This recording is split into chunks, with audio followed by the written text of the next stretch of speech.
ನಮಸ್ಕಾರ. ಉಡುಪಿಯಲ್ಲಿ ಮುದುಡಿದ ಕಮಲ ಮತ್ತೆ ಅರಳುತ್ತಾ, ಜಮಖಂಡಿಯಲ್ಲಿ ಕಾಂಗ್ರೆಸ್ ಪಕ್ಷ ಪತಾಕೆ ಹಾರುತ್ತಾ, ಕುಂದಾಪುರದಲ್ಲಿ ಹಾಲಾಡಿ ಕೋಲಾಹಲ ಎಬ್ಬಿಸ್ತಾರ. ಇದು ವಿಶೇಷ ಕಾರ್ಯಕ್ರಮ ಜನಮತ. ನಾನು ಗೌರೀಶ್ ಅಕ್ಕಿ. ಕಡಗೋಲು ಕೃಷ್ಣನ ಕ್ಷೇತ್ರ ಉಡುಪಿ. ಕನಕದಾಸರ ಭಕ್ತಿಯಿಂದ ಜಗತ್ ಪ್ರಸಿದ್ಧಿಯಾದ ಕ್ಷೇತ್ರ ಇದು. ಹಿಂದೂ ಸಂಘಟನೆಗಳು ಬಲವಾಗಿರುವ ಈ ಕ್ಷೇತ್ರದಲ್ಲಿ ಈ ಸಲ ಕೂಡ ರಾಜಕೀಯ ರಂಗೇರಿದೆ. ಇನ್ನೊಂದೆಡೆ ಮಾಜಿ ಶಾಸಕ ರಘುಪತಿ ಭಟ್ ಸೆಕ್ಸ್ ಸಿಡಿ ಹಗರಣ ರಾಜಕೀಯದಲ್ಲಿ ಹೊಸ ತಲ್ಲಣವನ್ನೇ ಹುಟ್ಟುಹಾಕಿದೆ. ಇವತ್ತು ನಾವು ಜನಮತ ಯಾಚಿಸಿಕೊಂಡು ಬಂದಿರೋದು ನಾಡಿನ ಪ್ರಸಿದ್ಧ ಪುಣ್ಯಕ್ಷೇತ್ರವಾಗಿರುವಂಥ ಉಡುಪಿ ವಿಧಾನಸಭಾ ಕ್ಷೇತ್ರಕ್ಕೆ. ಈ ಕ್ಷೇತ್ರ ಬಿಜೆಪಿ ತೆಕ್ಕೆಯಲ್ಲಿದೆ. ಆದರೆ ಇತ್ತೀಚೆಗೆ ನಡೆದಿರುವಂಥ ಸ್ಥಳೀಯ ಚುನಾವಣೆಯಲ್ಲಿ ಈ ಕ್ಷೇತ್ರದಲ್ಲಿ ಕಾಂಗ್ರೆಸ್ ಜಯಬೇರಿ ಬಾರಿಸಿತ್ತು. ಹಾಗಾಗಿ ಈ ಬಾರಿಯ ವಿಧಾನಸಭಾ ಚುನಾವಣೆ ಅತ್ಯಂತ ಕುತೂಹಲಕಾರಿಯಾಗಿದೆ. ನೋಡೋಣ ಇಲ್ಲಿನ ಮತದಾರ ಯಾರಿಗೆ ಮತ ಹಾಕ್ತಾನೆ, ಯಾರಿಗೆ ಗೆಲುವು ತಂದುಕೊಡ್ತಾನೆ ಅನ್ನೋದನ್ನು. ಅದಕ್ಕಿಂತ ಮುಂಚೆ ಈ ಕ್ಷೇತ್ರದ ಕಿರುಪರಿಚಯ ಇಲ್ಲಿದೆ ನೋಡಿ.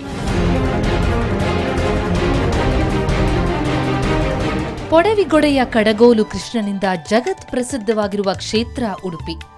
ಕೃಷ್ಣಮಠ ಮತ್ತು ಅಷ್ಟಮಠಗಳಿಂದ ಕೂಡಿರುವ ಉಡುಪಿ ಐತಿಹಾಸಿಕ ನಾಡು, ಪ್ರವಾಸಿ ತಾಣ.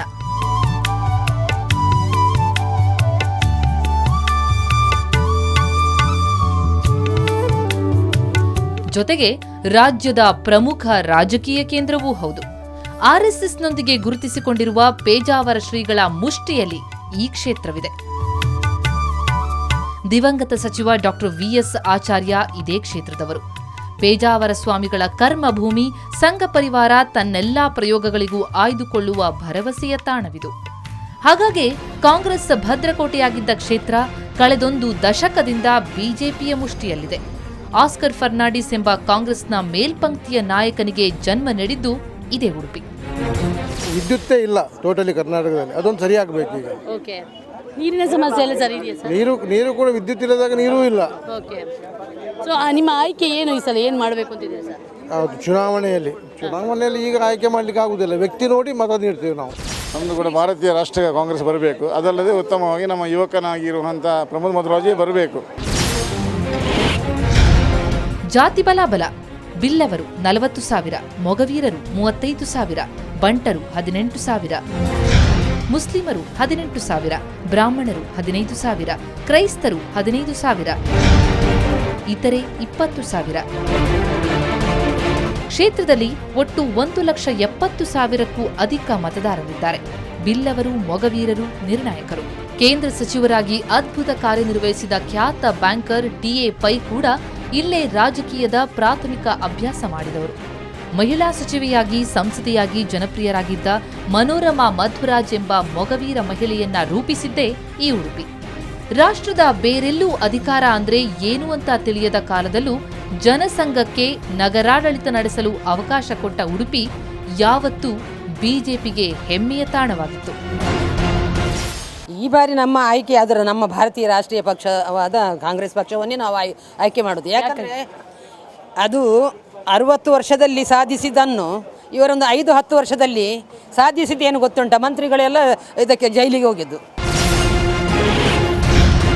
ಕಣದಲ್ಲಿರುವ ಅಭ್ಯರ್ಥಿಗಳು: BJP Sudhakar Shetty, Congress Pramod Madhwaraj,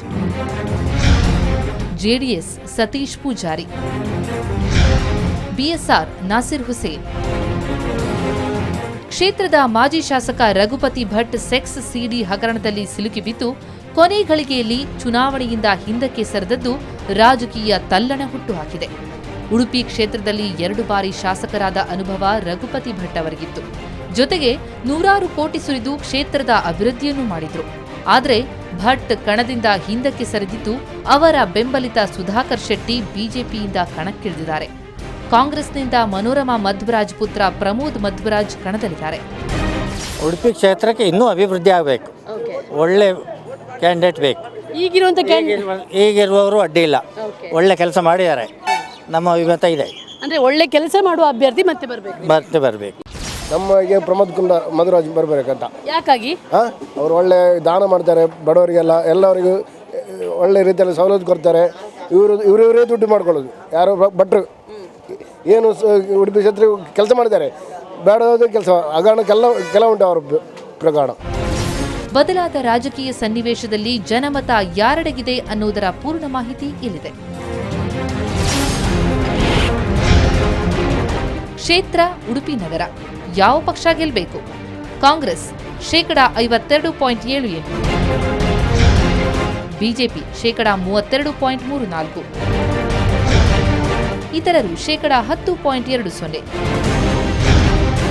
JDS (4.08%).